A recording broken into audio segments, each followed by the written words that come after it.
Kindle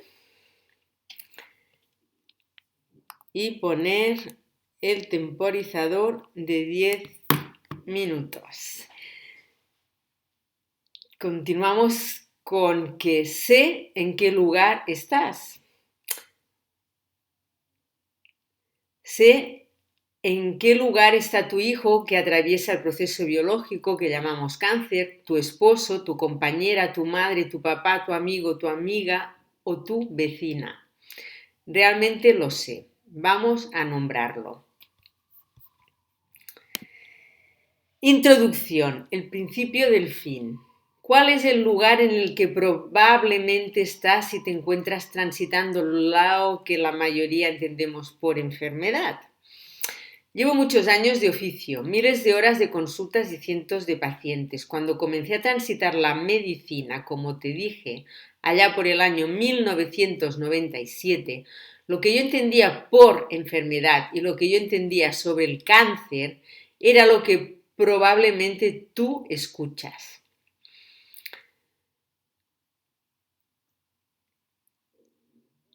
Piensas y crees que es la verdad absoluta. Bueno, voy a comenzar de nuevo. Cuando comencé a transitar la medicina, como te dije allá por el año 1997, lo que yo entendía por enfermedad y lo que yo entendía sobre cáncer era lo que probablemente tú escuchas, piensas y crees que es la verdad absoluta. No solo porque así te lo dice, no lo has leído, sino también porque es la conclusión a la que llevas vivenciando lo que sucede con tu cuerpo. Eso que sientes, crees y piensas es lo que también sentía, creía y pensaba yo. ¿Qué es eso de lo que te hablo? Como te dije, vamos a nombrarlo. Nombremos lo que creemos que la enfermedad es. La enfermedad es algo que anda mal en nuestro cuerpo. Nuestra biología a veces no sabemos por qué enloquece y atenta contra sí misma. Algo desconocido como un virus, una bacteria o cualquier otra cosa se metió en nuestro organismo e hizo que enfermáramos. La enfermedad es nuestro enemigo. Hay que luchar contra ella, librar una guerra y el campo de batalla es nuestro cuerpo. El cáncer es una peste, un castigo, una injusticia, una proliferación anárquica de nuestras células que se expanden como una epidemia por nuestro organismo sin más sentido que el de aniquilarlo. El cáncer es sinónimo de muerte. Si tienes cáncer, pues tienes muchas posibilidades de morir lleno de dolor, de sufrimiento, de tristeza. Si te diagnostican cáncer, te paralizarás. Te paralizas, literalmente. Te invade el miedo, se te acelera el corazón, te sudan las manos, dejas de comer, de dormir, entras en peligro. Al miedo, más miedo, al miedo, miedo al dolor, al miedo, miedo a los tratamientos y miedo a los efectos de los tratamientos. Al miedo por el diagnóstico inicial se le suma el miedo a la metástasis. Y si bien los médicos no sabemos con certeza por qué una célula cancerígena viaja de un lugar hacia otro y menos sabemos por dónde, ya que al viajar parece no haber dejado rastros del viaje ni contaminado en el viaje la ruta por la cual viajó y la metástasis es una hipótesis. Lo cierto es que es la única explicación que oficialmente tenemos. Entonces, al miedo por un cáncer se le suma el miedo por la expansión de ese cáncer. Más miedo, más dolor, más miedo al dolor, más sufrimiento. Por eso hay que actuar con urgencia y con rapidez, como sea, con las armas que sean, cuanto más letales mejor, porque estamos en guerra, luchamos contra el cáncer, es uno de los grandes males de nuestros días. Y hay que prevenir, ya que hay miedo de que el cáncer vuelva a aparecer. A eso los médicos lo llamamos recidiva. Es un peligro que no desaparece. Si lo transitamos y nos curamos, aunque casi jamás se nos da el alta, está el miedo a que ese enemigo impecable, implacable, se haga presente otra vez y otra vez, ponga en riesgo nuestras vidas. Más miedo, miedo a enfermar otra vez. El El cáncer tiene causas solamente físicas. Las emociones no tienen nada que ver en su origen. La realidad en la cual vivo, mis vínculos, mis creencias, mi trabajo, la interpretación racional de las situaciones que hace mi psique y mis vivencias no tienen nada que ver con el cáncer que se desarrolla en mi cuerpo. El origen tiene que estar solamente en lo orgánico, en una falla de nuestro organismo, algo que se produce a sí mismo, una alteración de un gen o también en una causa externa, algo que tomamos, que comemos, que bebemos o que olemos. No sabemos bien por qué de todos los fumadores, solo el 60% desarrolla cáncer y el otro 40% no. Buscamos una ley que nos lo explique, ya que una ley biológica tiene que ser aplicable y verificable en el 100% de los casos. No la tenemos. Entonces partimos de ese supuesto, que es lo único que tenemos a mano. El tabaco tiene componentes cancerígenos y en algunos cuerpos causa cáncer y en otros no. ¿La razón estará en los cuerpos? Ese es nuestro supuesto. Si tenemos cáncer, no sabemos lo que sucede en nuestro cuerpo, solo sabemos que algo malo ocurre y hay que extirparlo. Cualquier síntoma que se nos presente también es malo. Es un error que no tiene ningún sentido biológico. Hay que callarlo, dormirlo y hacerlo desaparecer. El cáncer es una desviación fisiológica.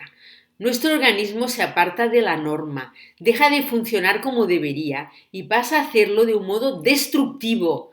No conocemos muy bien las razones, pero seguramente no se trata de algo bueno o con un sentido preciso, sensato ni biológico, ya que el cáncer nos mata, nos quiere muertos. Lo anterior es lo que yo entendía, lo que yo creía mientras estudiaba y también lo que yo comprendía durante mis primeras experiencias clínicas. Durante parte de ese periodo, lo que yo entendía y comprendía por enfermedad era que la enfermedad no era algo bueno ni con un sentido biológico. Del cáncer yo había comprendido que era una proliferación anárquica de células. Anárquicas quiere decir sin sentido, sin lógica, al menos aparente. Sucedió que con el correr de las consultas y los pacientes, algunos interrogantes comenzaron a surgir en mí.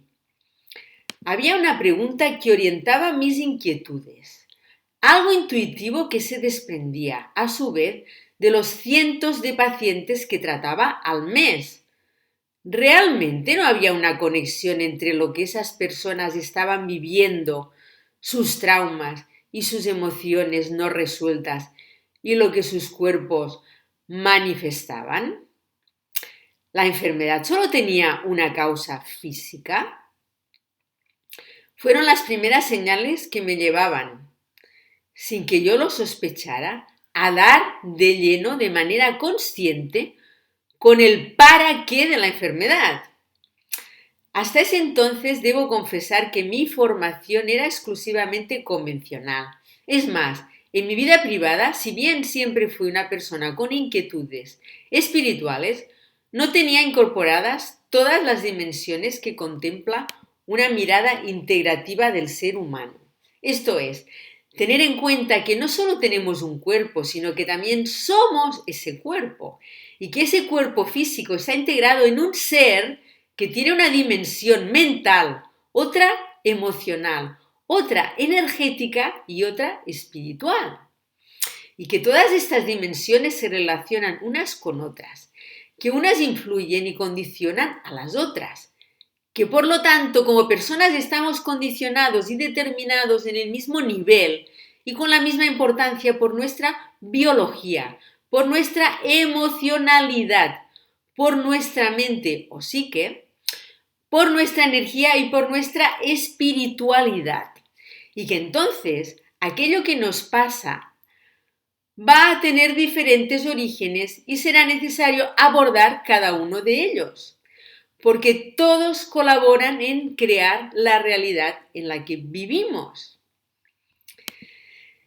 Que un desequilibrio emocional puede ser causa de una desarmonía física, que una desarmonía física puede ser causa de un desequilibrio emocional, que si me alimento alejado de las necesidades reales de mi biología, es muy probable que emocionalmente... Se acabó.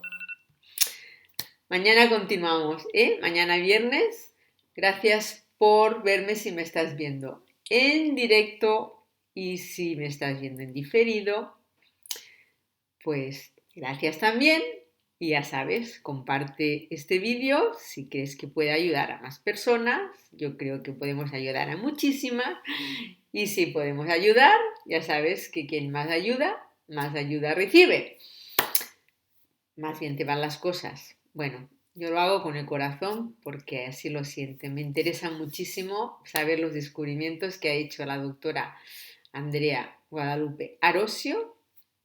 Sé que es mucho lo como está ayudando a sus pacientes y con este libro, con esta lectura, aunque sea solo a una persona que pueda ayudar, ya me sentiré feliz, pero está claro que a la primera persona que estoy ayudando es a mí, ampliando mi conocimiento. El conocimiento siempre es poder, ¿de acuerdo? Venga, te mando un beso.